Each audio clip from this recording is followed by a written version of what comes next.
Alam mo yung kahulugan ng marites? Alam ko yan. Eh, halos sa buong mundo, maraming marites eh. Dahil kakain nga, susunog yung sinaing dahil nakakamaritis eh. Oo. Ito, yung kaibigan namin sabi no, nagmamaritis na naman no. Pupunta lang dito yan para magmarites. May isa pang nahulog oh. Marites tayo. Basahin ko sa iyo yung kahulugan ng marites. Kahulugan ng marites. Major in arts, releasing information, transcript, and editing system. Yan o. Yan guys o. Marites.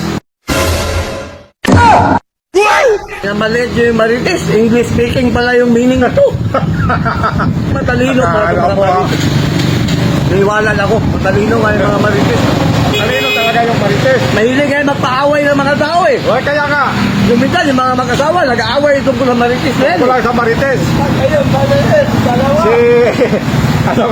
Pumunta lang dito yun, magmarites eh.